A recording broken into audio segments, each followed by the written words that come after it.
D.C. prosecutors are bringing second-degree murder charges against a D.C. government employee, saying he killed 13-year-old Karon Blake, a teen suspected of breaking into cars. 41-year-old Jason Lewis turned himself in yesterday. The indictment came weeks after the January 7th shooting. Criminal defense attorney A. Scott Bolden joins us now to provide a little more perspective on why now, why those charges. Scott, good morning. Good morning. So I read through the whole 35-page charging document. There's a lot to absorb here, and it seems like there is a lot that attorneys on either side could pull from. What stood out to you? The main thing that stood out to me is that there's a witness, and I wasn't aware that there was a witness before I was doing commentary yesterday, but that witness is going to be key because the defendant is going to want to show that the 13-year-old kid, the deceased, made aggressive moves towards him, came on his property, and he was merely defending himself. The prosecution has a lot of facts that say otherwise. In fact, Chief Conte's press conference yesterday brought out a lot of facts that there was a shot fired at the getaway vehicle, and then the kid was shot, and there was dialogue between the kid as well as the shooter. It's a very tragic case. But that independent witness is going to be key because you cannot use deadly force to protect property. You can use deadly force to protect a human life. So even if the young kid was coming towards him, the deceased, he would either have to have a weapon, or you could not use deadly force even if he was on your property and acting aggressive towards you. So, okay, that being said, before we move on to anything else, just based on the last part of what you said there, if you're defending this person, what do you use then? Because I think a layman would think that if he was charging at him and was within 5 feet, as he claimed, that might be enough to say I was defending myself. Not necessarily. The 13-year-old kid from the pictures you put up, he seems to be of diminutive stature compared to the heavyset defendant.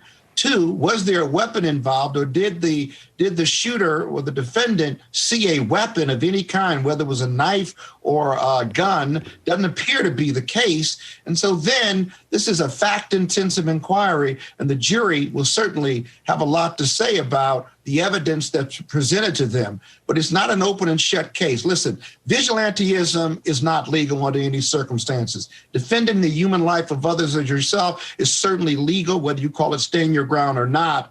But the facts seem to be waning here in regard to a strong defense for protecting yourself or feeling threatened by this 13-year-old deceased kid. All right, let's add another layer to that. The first shot that was apparently fired, what some may call the warning shot at the supposed getaway vehicle. Chief Conte and the charging documents state that happened. The charging documents also state that in the first 2 interviews with the defendant in this case, he did not disclose that happened. How big of an issue is that if in fact it did happen and it was not initially disclosed? It is a huge issue because it goes to the defendant's credibility, one. Secondly, it's a huge fact. It shows that the defendant's propensity to use his weapon while on his own property was beyond killing the deceased, but it was reckless endangerment to shoot a weapon at a vehicle that was escaping or even sitting there, and part of what we believe to be an ongoing crime.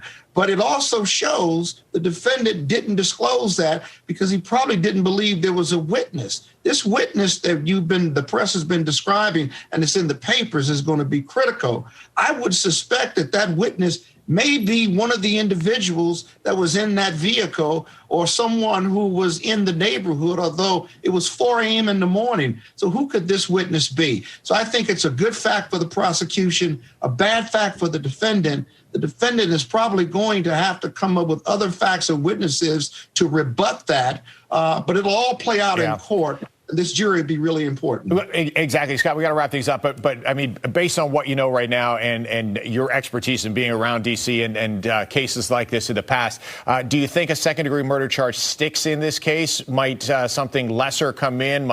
Could you even plea down? What do you think happens just based on the initial knowledge that we have now? You always do this to me. There's a lot to work with on both sides. The credibility of the witnesses and the presentations of both sides will be key, no doubt about it. And so I think their second-degree murder is more than appropriate, if you will, at least based on what we know. But listen, a lot can happen between now and trial. Will there be a plea? The defendant's never been in trouble before. If he can really show that he was defending himself and he's got credible witnesses and there's some evidence to work with, more likely than not, he's facing 40 years or more. He's going to try this case. Well, Scott, we always come to you for your expertise. That's why we do this. Thank you, my friend. It's good talking to you this morning. I wish we had more time. I got more to say, and I'm sure you got more questions. We'll get you again as more developments come out. I promise you that. Thanks very much. Appreciate it.